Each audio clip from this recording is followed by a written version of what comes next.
My Lord and my God, I firmly believe that you are here, that you see me, that you hear me. I adore you with profound reverence. I ask your pardon for my sins and grace to make this time of prayer fruitful. My Immaculate Mother, Saint Joseph, my Father and Lord, my guardian angel, intercede for me. Jesus, today is the feast day of Saint Jean-Marie Vianney, the curé of Ars, the patron saint of parish priests. To start out our conversation with you, Jesus, I'd just like to remember some words of Jean-Marie Vianney when he was talking about prayer. He says, "A man who doesn't pray is like a chicken or a turkey which can't rise into the air. He may fly a little, but they soon have to come down. They scratch at the earth and get deeper and deeper in it until they cover their heads with it, and they don't seem to take pleasure in anything else. The man who prays, on the other hand, is like a fearless eagle and seems always to want to get closer to the sun." There you have a picture of the good Christian on the wings of prayer. Well, Jesus, we want to soar like eagles. We want to come close to you, come close to the sun. We don't want to scratch around in the dust like turkeys or chickens who just kind of hop about, soar a few yards, and then flop down in the earth again, pecking away at pebbles. We want to soar, Lord. We want to spend these next few minutes with you, high up above with you. The gospel for today's Mass is a pretty tough scene for us, Jesus, because we see you rejected by your own relatives, by your own neighbors. You come to your hometown and you sit down to teach the people from there, from Nazareth, in their synagogue, the same place where you would have prayed so many times with your mother Mary and your father Joseph, the same place where you would have learned the scriptures by heart, just by hearing them over and over and over, intoned so solemnly by the rabbis, such so that you yourself would eventually one day be able to recite the scriptures by memory on a moment's notice at the right occasion when you're talking with the crowds or when you're talking with the Pharisees or even when you're on the cross. But this time, you're a grown man. You're no longer Mary and Joseph's little boy, the little apprentice in the workshop. You are the prophet. You are the miracle worker. You are the great preacher. And here you are in their synagogue, and they are astonished. And they ask, "Where did this man get such wisdom and mighty deeds?" That question could be an honest one, Jesus. Just looking at one of their own, one of the other common people of the village, and they think, "Oh man, where did this guy get all this?"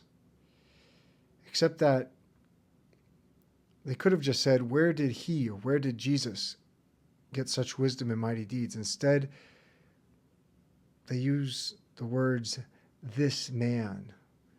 Where did this high and mighty guy get all of his wisdom and mighty deeds? Who does he think he is? Doesn't he remember he's just one of us? He's just the son of the carpenter, the son of Mary. Who does he think he is? And you respond to them, Jesus, a prophet is not without honor except in his native place and in his own house. And Jesus, in the end, you did not work many mighty deeds there because of their lack of faith. Well, Jesus, It's too bad, huh? Your neighbors, your old friends, your old relatives were accustomed to seeing you as the ordinary boy of the neighborhood. They expected you to, and they wanted to see and to hear you use the same normal words as always, to have the same normal attitudes as always, to do the same humdrum everyday actions and as always, to fill your day with the same old occupations as always. But when you don't give them the Jesus they are waiting for, they're put off. They're upset. They don't want to see your miracles or to hear your wise teachings. They just want the Jesus that they want to see. Jesus, I think all of us praying right now, talking to you in these few minutes, we can associate with that attitude. Not because we don't want to see miracles or hear your wise teachings. No, I think it's the exact opposite. Your relatives, your neighbors, your old friends, they didn't believe in you. They wanted to see the ordinary old Jesus, carpenter of Nazareth. They didn't want to see anything else. But those of us who are talking to you right now, Jesus, we believe in you. We believe all the amazing miracles you've done.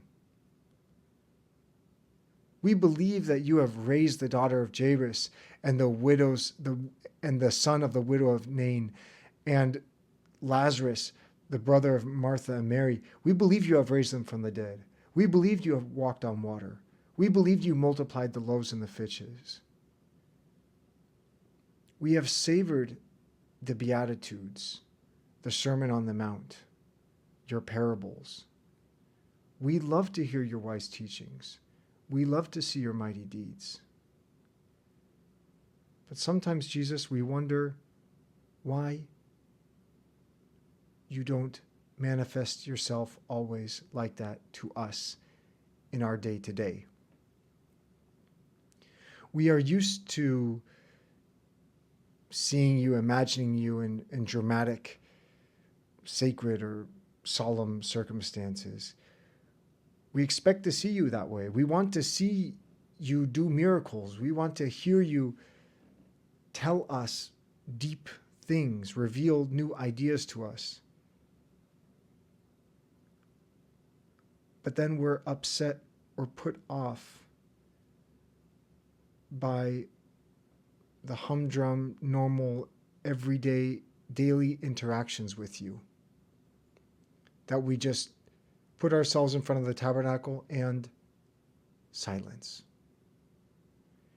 That we want to offer our work to you and we fall asleep. That we want to have a good conversation with a friend and talk about you and the conversation just never happens. We want to pray the rosary and think about you and we get distracted with our cell phone. And we think, come on, Lord, well, make yourself more obvious. Make your words resound in my memory. Be a little bit more of the miracle worker, the great preacher that you were.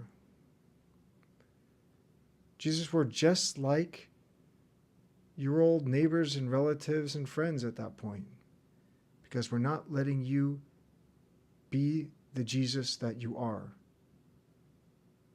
We want you to be the Jesus that we have carved you out to be. Jesus, be for us the Jesus that you are. We want to accept you as you are, as you want to present yourself to us, just like your mother accepted you. Mary's cousin Elizabeth blessed Mary for having believed, and Mary praised God for doing great things in her. Jesus, we ask for that same faith, so that you may work mighty, although silent and discreet deeds in our own daily lives. I thank you, my God, for the good resolutions, affections, and inspirations that you have communicated to me in this time of prayer. I ask your help to put them into effect. My Immaculate Mother, Saint Joseph, my Father and Lord, my guardian angel, intercede for me.